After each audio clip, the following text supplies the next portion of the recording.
Hello everybody, welcome back for another video. Hope you're doing well and that you're all having a great day. To start things off, some of the best news that we've probably had in quite a while. Binance, one of the world's most popular and most successful cryptocurrency exchanges, has plans to offer traders the ability to trade cryptocurrencies for euros, with other fiat currency trading pairs in the works. Binance will launch euro trading pairs with other fiat currencies planned for the future. The report comes from Bloomberg, which received the information from Binance's CEO Cao Changping by phone. It also follows the exchange's relocation to Malta, one of the world's most cryptocurrency-friendly locations for a business perspective. It is hard to overstate how big of an advancement fiat trading pairs is to the cryptocurrency exchange giant. Binance currently only offers cryptocurrency to cryptocurrency trading pairs with Tether or the USDT, currently the biggest or the closest thing that we have for trading to fiat. Binance will soon celebrate its first birthday in July, which is nuts, and currently lays claim to a user base of 9 million people. As noted by Bloomberg, the exchange had 2 million users at the start of 2018, and has made a $150 million profit in its first quarter. Bloomberg has also noted that Binance is set to receive an exchange license from Jersey and the Channel Islands and is negotiating with authorities and banks in Taiwan. And I think I also read somewhere else that they're trying to get a license in the UK as well to be able to do something in London. We were literally just talking about this, increasing fiat pairings to coins and stuff like that. I have a feeling that they're doing this in Europe, or rather, firstly in euros, as they're moving to Malta. So they won't be, how do I say this? I think it's going to take some time for them to eventually get into the US. I'm pretty sure they're trying because they're the largest cryptocurrency exchange that we have. But I have a feeling it comes down to regulations once again, and I'm almost certain that they've been pushed back. This is why we have news of them trying to get into other countries and not the US, because I'm sure they're in talks. But the entire SEC CFTC thing, I hope that America does not get left behind, but this is what it's looking like, because every other country is slowly moving towards with adoption while the US kinds of waits. I mean, who knows, whatever. Let's see how it is in the future. Lithuania is in the news. That's not something you hear every day. Lithuania's Ministry of Finance has issued guidelines on ICOs outlining when cryptographic tokens would be viewed as securities and how each aspect of a token sale should be regulated by different laws in the country. According to the document published on Friday, a defining feature in the recommended framework is whether a token grants profits or governs rights to investors who obtain the token through an ICO. While existing civil code should apply to all projects with tokens that can only be used as a payment tool or the right to access certain products, a variety of financial regulators should apply if a token grants profits or governance rights. The Finance Ministry further dissects an ICO into several areas, including tokens that are used, the entity that organizes the sale, whether it participates in secondary market exchanges, and whether the ICO itself is a crowdfunding activity. It goes on to say that these aspects should be regulated by corresponding laws already in place in Lithuania, such as those governing securities, crowdfunding, and financial instrument markets. Remember what I said a couple of weeks ago? Not even a week ago. It had to be less than that. It had to be like 3 or 4 days or something like that. I said, don't you think it's weird? At the beginning of the year, we had a whole bunch of news from countries back to back that they planned on banning cryptocurrencies, putting laws into place. They were stopping ICOs. They were banning this. They were stopping that.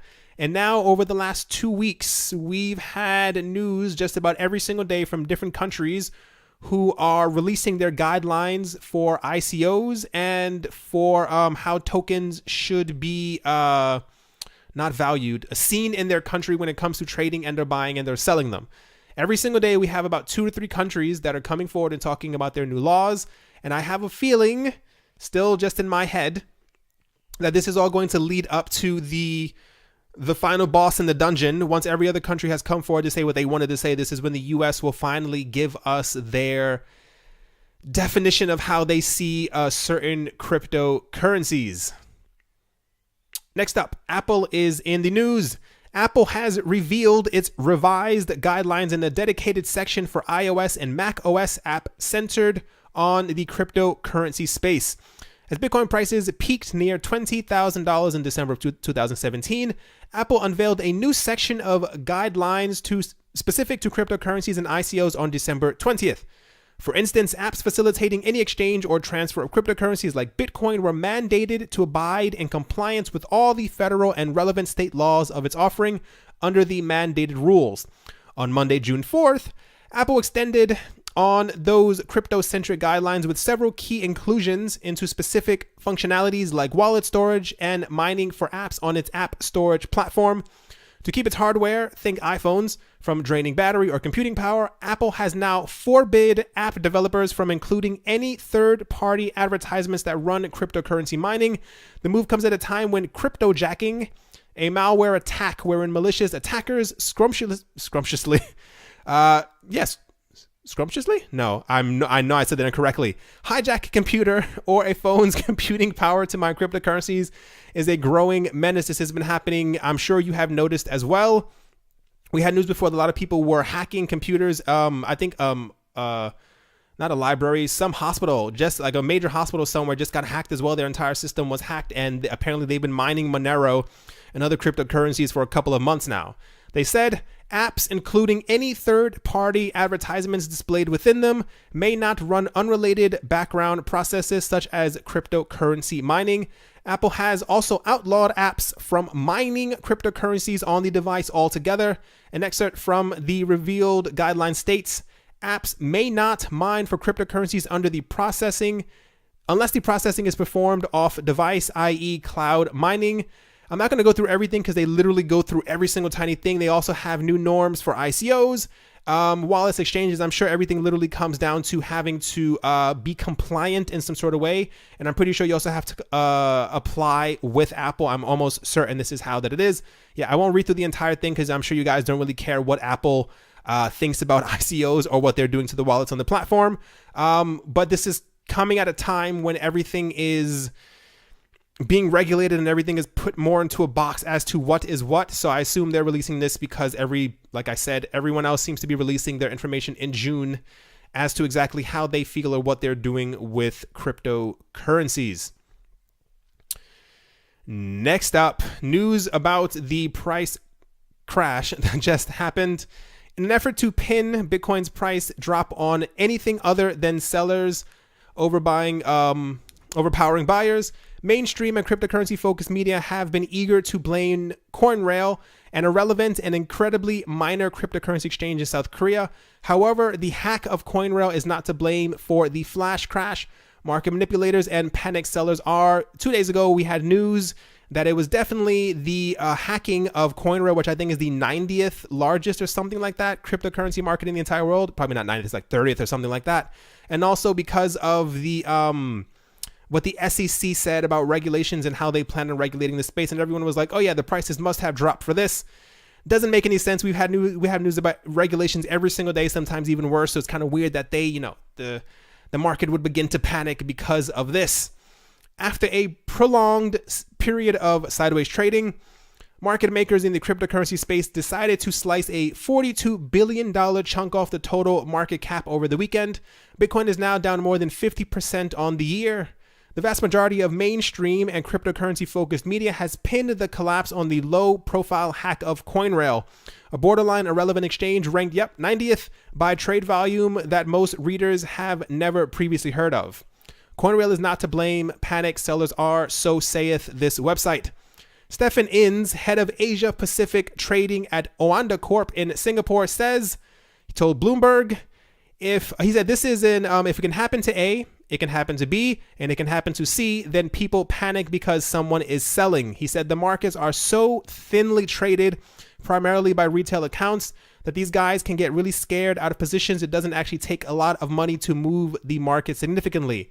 Low liquidity is indeed one of the cryptocurrencies market's biggest problems, as it allows as little as one account to dramatically manipulate the price of Bitcoin or other cryptocurrencies by throwing around 1,000 BTC, sparking a wave of panic selling from individuals who honestly believe there has been some kind of fundamental change in the cryptocurrency itself.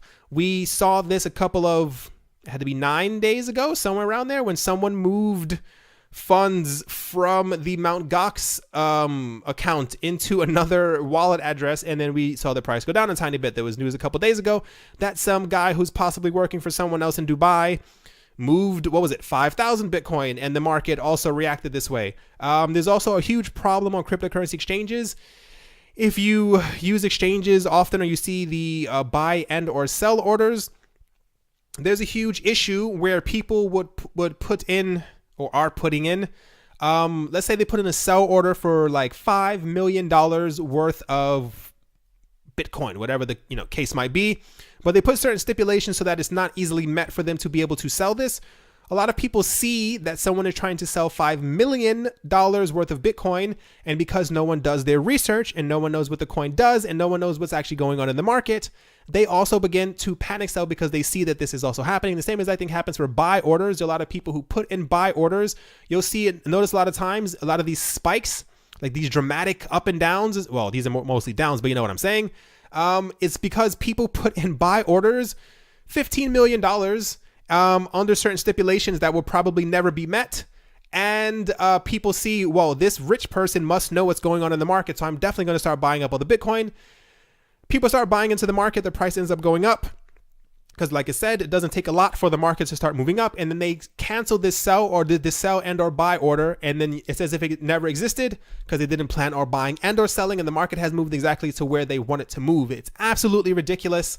I'll be 100% honest. I'm not realistic that this is going to change anytime soon. I think the market has been squeezed so hard that the only way that we're going to get out of this is when we either have another huge spike, when institutional investors get into it in the year 2029, whenever these people plan on actually doing it, or when there's some type of significant hype in the market. Because as of now, it's so... I don't think like people aren't really in the market. If you noticed, the trade volume every single day has completely gone down. Yeah, it says right here. I was looking at it and I was like, how do I explain this? There, a lot of people who were in it have been shook from the market. Like you look at the tree and there are no apples on that tree anymore. There are no leaves. A lot of people who got in have completely left. There is a belief that a lot of people who have been long-term cryptocurrency holders, these are the people who actually sold. They saw the price go to 20,000. They were like, okay, I'm gone.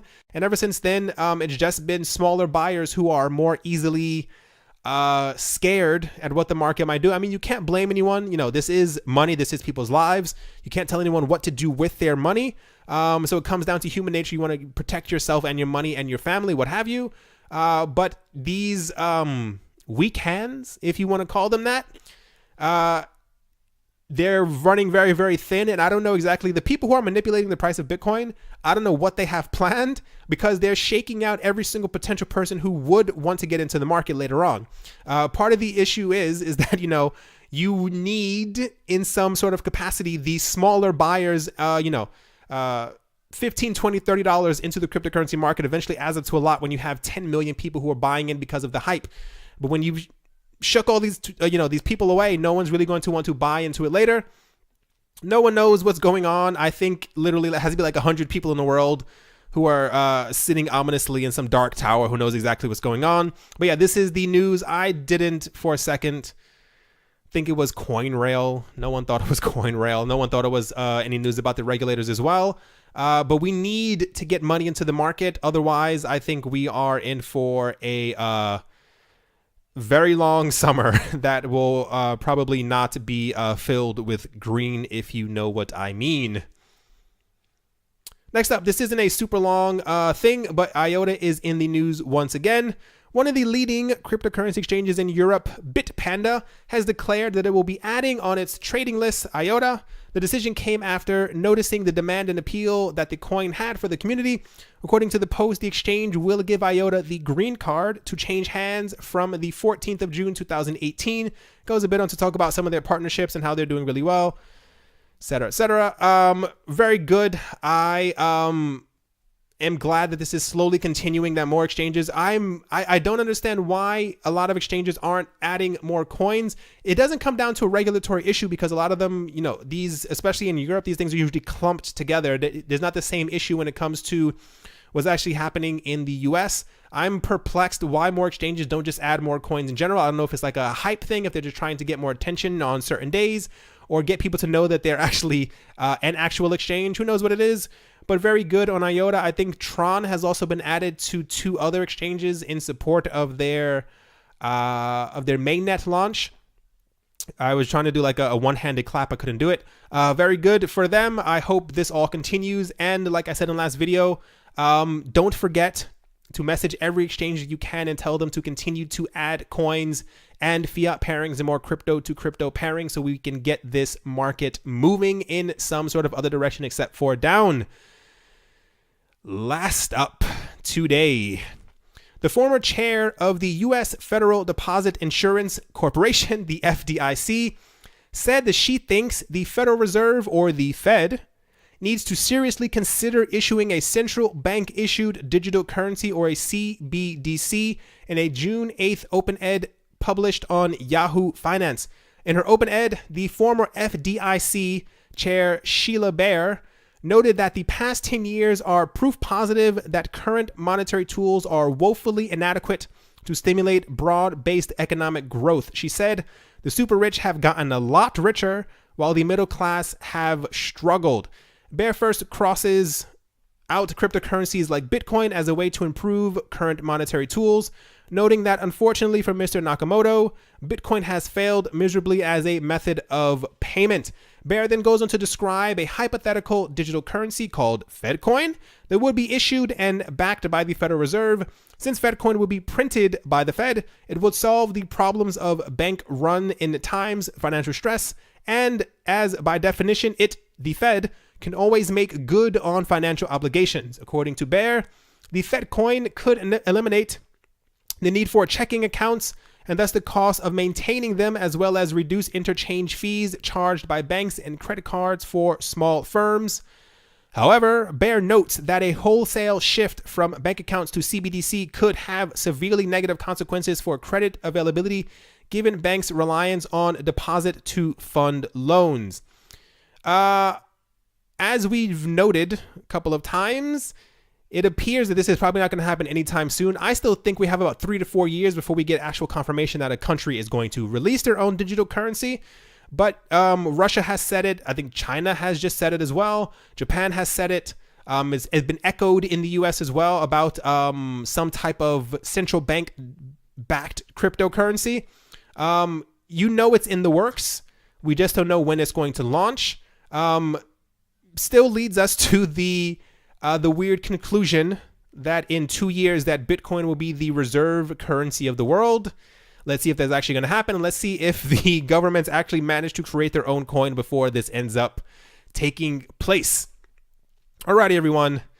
That is definitely going to do it for this video. I know the market's not doing excellent, at least at the time of me making this video. It might be up like 30% by the time I release this. Probably not. Let's keep hope alive.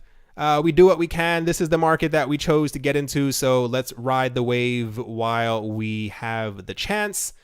Hope you guys have a great day, morning, evening, afternoon, wherever you are, wherever you might be. I hope it's amazing. Thank you once again for all the support. Thank you for watching, and I will talk to you all soon. See you.